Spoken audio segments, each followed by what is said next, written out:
Émotionnel ou rationnel, en accord ou à l'opposé. Les rencontres de l'heure. Voudrais-je ne plus parler de la question de l'immigration, que je n'y parviendrai pas, non pas par obsession particulière, mais parce que cette question occupe tout le champ politique avec la question nationale non plus. Comme quoi, le référendum s'en vient. Mais revenons sur l'essentiel, la question de l'immigration occupe tout l'espace en ce moment, notamment dans la relation Canada-Québec et la rencontre toute récente entre Christine Fréchette et le ministre Miller à Ottawa. Pour en parler, Emmanuel Latraverse. Emmanuel, bonjour. Bonjour. Hein, je me disais bien. Alors, rencontre toute récente. Vous épargne ma réflexion sur ton introduction. Mais qui me paraît conforme. Voudrais-je ne C'est pas factuel, en parler, que tout le monde en parlerait quand même? Vrai ou faux? Est-ce que c'est la question de l'heure en ce moment? Ça dépend sous quel angle on l'évalue, mais enfin, revenons à nos moutons, la rencontre de vendredi. Vas-y. Alors, que s'est-il passé? Que faut-il en retenir? Il faut en retenir les avancées, je pense, que tu vas juger certainement insuffisantes, mais qu'a réussi à accomplir la ministre Christine Fréchette, qui a compris quelque chose d'essentiel que je m'évertue à plaider dans nos conversations, c'est que tu peux pas gagner dans tes rapports face au gouvernement fédéral en ne faisant que revendiquer. Ça prend un minimum de tactique dans la vie et ça, elle l'a très, très bien compris. Québec a une part démesurée des demandeurs d'asile, mais à un moment donné, elle peut pas gagner cette bataille-là seule. Je veux dire, l'idée, c'est qu'il faut qu'ils aillent dans d'autres provinces, etc. Et elle a très habilement monté, si on veut, l'argumentaire de la possibilité de répartir les demandeurs d'asile. Parce que à chaque fois que Québec demande ça, la réponse du côté d'Ottawa, c'est de dire, écoutez, c'est des humains, on peut pas les prendre puis les mettre sur des autobus puis aller les domper au milieu de nulle part. Et donc, c'est assez intéressant parce qu'elle s'est inspirée de ce qui a été négocié en Allemagne, qui est une fédération, en Suisse aussi, et à l'échelle de l'Europe, pour dire, écoutez, il y a d'autres juridictions qui réussissent à parvenir à cette logique-là. Puis comme Québec seul, ça marche pas, elle a fait appel à l'Ontario qui a le même problème, objectivement parlant. Et à partir de ça, elle a réussi à imposer à l'agenda des réunions fédérales provinciales sur l'immigration, auxquelles généralement ne participe pas le Québec. Hein. Il faut comprendre ça. C'est que comme Québec a sa propre entente bilatérale avec Ottawa, Québec ne fait pas partie de ce forum habituel de discussion. Elle a réussi non seulement à se faire inviter comme observateur, mais à vraiment pouvoir participer et à gagner l'appui de plusieurs provinces qui sont prêtes à voir comment on peut redistribuer le poids des demandeurs d'asile un peu partout. Puis ce qu'il y a d'important là-dedans, c'est que quand on lit le communiqué final de cette rencontre-là, il y a plein des concepts que plaide Québec depuis des lustres, mais que Ottawa aime négliger, qui ont finalement été repris dans la logique du débat national sur l'immigration. Le premier étant la capacité d'accueil qui est liée à la disponibilité des services. Capacité d'accueil, là, Ottawa n'a jamais reconnu ça avant. Et donc, ça, c'est assez important. Puis l'idée que l'immigration temporaire est un concept légitime, et que ça inclut les étudiants, les travailleurs et les demandeurs d'asile, ça fait au moins 2 ans que Ottawa dit, écoutez, vous mélangez des pommes, des carottes, les demandeurs d'asile, c'est pas des résidents temporaires, etc. Alors là, les deux concepts clés, je pense, au cœur de la façon dont le Québec évalue l'enjeu de l'immigration sont finalement reconnus à l'échelle nationale. OK, excuse-moi, moi je vais traduire ça en langage autre, c'est-à-dire globalement, la grande avancée, c'est que le Québec a pu se faire inviter, puis a été capable de faire reconnaître l'existence de que l'eau mouille, puis que 2 plus 2 égale 4. Je te le dis comme je l'entends. C'est-à-dire, si c'est ça une grande avancée, que serait une toute petite avancée? Ben, une toute petite avancée, c'est qu'il y a un engagement de voir comment on peut les redistribuer, les demandeurs d'asile. Et il y a la reconnaissance qu'il faut mettre en place au Canada un mécanisme pour que 2 provinces n'encaissent pas tout le poids des demandeurs d'asile sur leur service public. Ça, c'est quand même important. Et à terme, on va arriver à une entente là-dessus qui va permettre de diluer ce poids-là qui est en ce moment démesurément sur les épaules du Québec et de le répartir au travers des autres provinces au Canada. J'entends bien, mais si on voit la position de départ du gouvernement du Québec Et la position d'arrivée de ces avancées, c'est d'un point. Si on considère des positions de départ du gouvernement du Québec, c'est une immense reculade. C'est-à-dire ce qu'on obtient, c'est la possibilité. C'est la possibilité. Ah, mais non, il n'y a pas de doute là-dessus, mais que le Québec va se déconstruire en quelques années. Je veux dire, ce qu'on voit, c'est les avancées, c'est la reconnaissance par Ottawa de la possibilité de considérer la légitimité du point de vue du Québec, peut-être. Non. Il y a la reconnaissance par Ottawa de la légitimité du point de vue. Il y a la reconnaissance qu'il faut y apporter une solution. Et il y a la reconnaissance qu'on met en place un mécanisme pour trouver une solution. Tu peux pas avoir une avant. C'est quoi l'alternative? C'était que Ottawa dise OK, on met des autobus à Dorval puis on les ship n'importe où. Je veux dire, ça marche pas plus, là. Ah, si, il y avait quand même des alternatives plus sérieuses que celle-là. Ce que j'entends, c'est que ce que j'entends, le point de départ, c'est que dans la mesure où Ottawa accepte la possibilité, j'y reviens, ça me semble important, je donne ensuite la réponse, la possibilité de reconnaître la légitimité des demandes québécoises, on en vient à y voir une avancée. Il faut vraiment, je crois, je dis pas ça de toi, je dis de ça de Christine Fréchette, faut avoir, qui est une femme honorable, mais il faut avoir intériorisé l'idée que dans le Canada, on peut jamais à peu près rien avoir pour être capable de présenter comme une avancée le fait qu'on nous dise peut-être. Non, mais on n'est pas dans un monde théorique, on est dans un monde où depuis 2 ans... Alors, je suis d'accord, on est dans le Canada, c'est très concret. On est dans un contexte où, depuis 2 ans, le gouvernement du Québec plaide qu'il y a un problème avec les demandeurs d'asile et le poids que ça représente sur nos services publics par rapport aux autres provinces. OK? Et là, le gouvernement fédéral, depuis 2 ans, fait la sourde oreille. Et là, le gouvernement fédéral sort de cette rencontre. Et non seulement le gouvernement fédéral, mais les autres provinces, l'ensemble du reste du pays dit « c'est vrai qu'il y a un problème et oui, on va prendre les moyens pour trouver une solution ».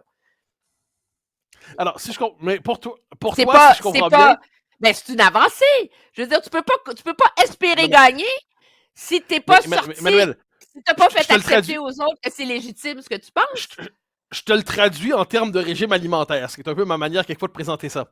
C'est comme si je dis le matin, ben, je vais faire un régime aujourd'hui. Ma première étape, c'est que je ne mangerai pas entre les repas. Et là, ben oui, puis chaque fois, vu que je n'ai pas mangé entre le petit déjeuner puis le déjeuner puis le dîner, ben ça y est, j'ai commencé mon régime, j'ai fait un pas dans la bonne direction. Faut être sérieux. Mais c'est certain que si tu veux commencer un régime, il faut que tu commences par pas grignoter. OK, alors, mais tu comprends le raisonnement. C'est que moi, ce qui me frappe là-dedans... Tu n'as pas perdu tes 40 livres encore. Mais tu ne peux pas résoudre ce problème-là dans un pays comme le Canada, qui est une fédération, si non, mais justement, le reste du pays n'accepte pas de t'aider à trouver une solution. Alors, c'est une avancée. Agree to disagree, comme on dit dans la langue du conquérant. Allons sur la part suivante qui est importante politiquement, d'un point de vue québécois. Tu crois que le Québec vient de laisser de côté, de se décharger de la question migratoire qui, pour l'instant, plombait le gouvernement Legault? Ça va être vu par les Québécois comme une victoire, ça, ce peut-être conjugué à la rencontre dans un comité? Le test de la victoire, c'est le test de la prochaine rencontre avant le 30 juin entre M. Legault et M. Trudeau. Il est là, le vrai test. Est-ce qu'on a une feuille de route crédible pour la suite des choses? On sait que l'autre enjeu qui est majeur, c'est l'enjeu des travailleurs étrangers temporaires, OK? Qui sont l'espèce de soupape pour contourner le problème de pénurie de main-d'œuvre, mais surtout en même temps pour contourner notre problème de productivité au Canada. Voilà, parce que si on manque de main-d'œuvre, c'est que ça prend trop de monde pour faire chaque boulon. Alors, c'est plus facile de faire venir du monde de l'étranger que de moderniser ton usine pour faire tes boulons plus facilement. Ça, c'est un problème national, c'est un problème majeur et c'est la cause première de l'absence de croissance économique au Canada et du plafonnement de notre niveau de vie. Sur ça, c'est Québec demande un droit de regard sur les travailleurs étrangers temporaires qu'accueille Ottawa, particulièrement le fait d'avoir le droit d'exiger que les travailleurs qui entrent par la filière du programme fédéral soient francophones. Parce qu'il faut comprendre qu'il n'y a rien de simple dans ce dossier-là des travailleurs étrangers temporaires. Il y a 2 filières. Les travailleurs étrangers temporaires peuvent rentrer par la filière fédérale ou par la filière québécoise. Et ça, c'est pas évident. C'est beaucoup plus difficile pour Québec de gagner ce point-là pour une raison très simple. C'est qu'avant de faire la morale à Ottawa sur son programme de travailleurs étrangers temporaires, il faut discuter du programme québécois de travailleurs étrangers temporaires.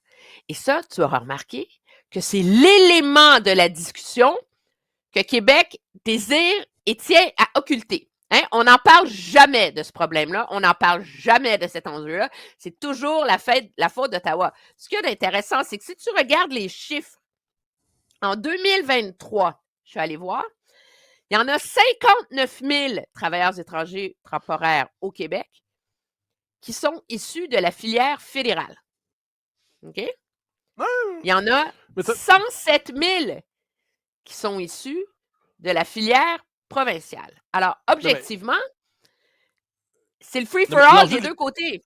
Non, mais l'enjeu de l'immigration massive est double. C'est-à-dire, d'un côté, il y a le détournement massif du droit d'asile dont Ottawa est complice. Et de l'autre côté, il y a le fait que le gouvernement Legault, pour plaire une partie du petit patronat qui est incapable de moderniser ses entreprises, laisse faire un travail, une immigration massive, temporaire, entre guillemets, mais qui n'est temporaire que de nom, et qui, dans les faits, entraîne une forme de déstabilisation démographique et sociale du Québec. Il n'y a aucun doute que ce soit sur les deux plans que la question se pose. Alors, c'est beaucoup plus difficile pour Québec de gagner sa bataille sur cet enjeu-là, quand objectivement, lui-même refuse de faire le ménage dans ses propres programmes là-dessus. On s'entend. Mais tout en ajoutant une dimension qui est centrale, c'est que là, on en oublie cette question qui est presque rendue archaïque, mais pourtant fondamentale, celle des seuils, entre guillemets. Et quand Ottawa a quand même une politique au-delà des temporaires, au-delà des demandeurs d'asile, le Canada a une politique active d'immigration massive. C'est-à-dire, n'y aurait-il plus aucun temporaire? Y aurait-il une maîtrise véritable des réfugiés, entre guillemets, qu'il y aurait quand même une immigration massive que le Canada impose, à tout le moins en ferait le choix, mais imposerait aussi au Québec.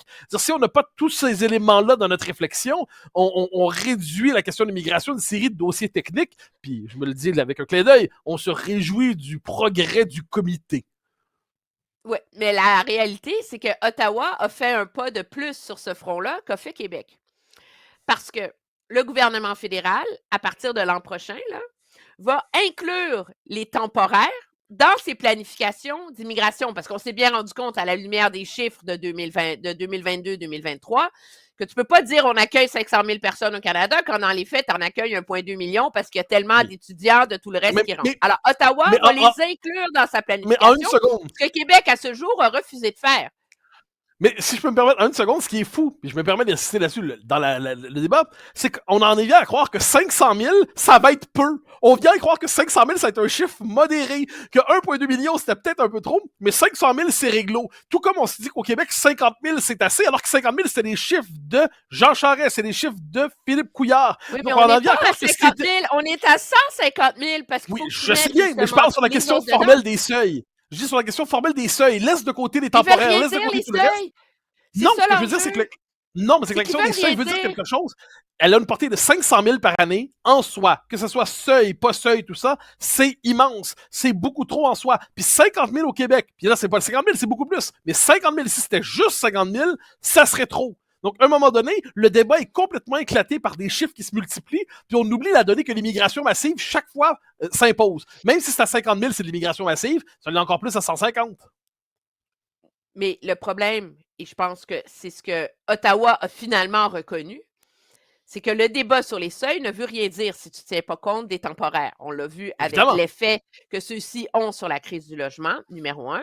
Mais numéro 2, là où il continue à avoir un choc idéologique, je dirais, entre Québec et Ottawa, et ce qui va compliquer, je pense, sérieusement, les efforts de Québec de gagner le droit de regard sur les temporaires en termes de francophonie, etc., d'imposer les mêmes règles aux travailleurs fédéraux que ce qu'on tente d'imposer du côté des programmes québécois, c'est que Ottawa se rend bien compte qu'on peut bien lui demander de faire son propre ménage, ce qui, tu peux être d'accord ou pas, mais on a commencé à faire. On va intégrer les temporaires dans les seuils annuels maintenant. On va réduire le nombre de travailleurs étrangers temporaires au Canada et on va trouver une façon de les prioriser pour les intégrer dans la filière des résidents permanents. Parce que objectivement, tu peux dire 500 000, OK, pour prendre ce chiffre-là. Mais si dans ton 500 000, il y en a déjà 200 000 qui sont déjà au Canada parce que ce sont des étudiants, parce que ce sont des travailleurs étrangers temporaires, mais dans les faits, tu n'as pas ajouté 500 000 personnes à ta population. Tu comprends? Parce qu'il y en a qui sont déjà au pays. Donc, au Canada, non, mais du côté du gouvernement fédéral, On peut être d'accord ou pas avec le chiffre, mais on est en train de repenser cette logique-là pour essayer de la rendre plus cohérente, plus raisonnable en termes de capacité d'accueil. La réalité, c'est que du côté du Québec, tant sur le nombre d'étudiants qui vont pouvoir rester de manière permanente, qu'en termes de travailleurs étrangers temporaires, on n'a pas osé encore se pencher sur ce problème-là parce que, pour les raisons que toi-même t'as évoquées, à cause du lobby très fort des chambres de commerce, des PME, de l'industrie manufacturière québécoise, etc., qui dépend encore de cette main-d'œuvre-là pour réussir à faire rouler ses usines, ses restaurants, ses hôtels et tout le reste. Ce qui nous rappelle que la question de l'immigration est liée c'est l'alliance entre la gauche immigrationniste et sans frontiériste et la droite petite patronale. Cher Emmanuel, c'était un plaisir de te parler. On reprend ça demain avec plaisir. Bye bye. Très bien, au revoir. Chers amis, c'était un plaisir de vous parler. Nous reprenons ça demain avec grand bonheur. À demain.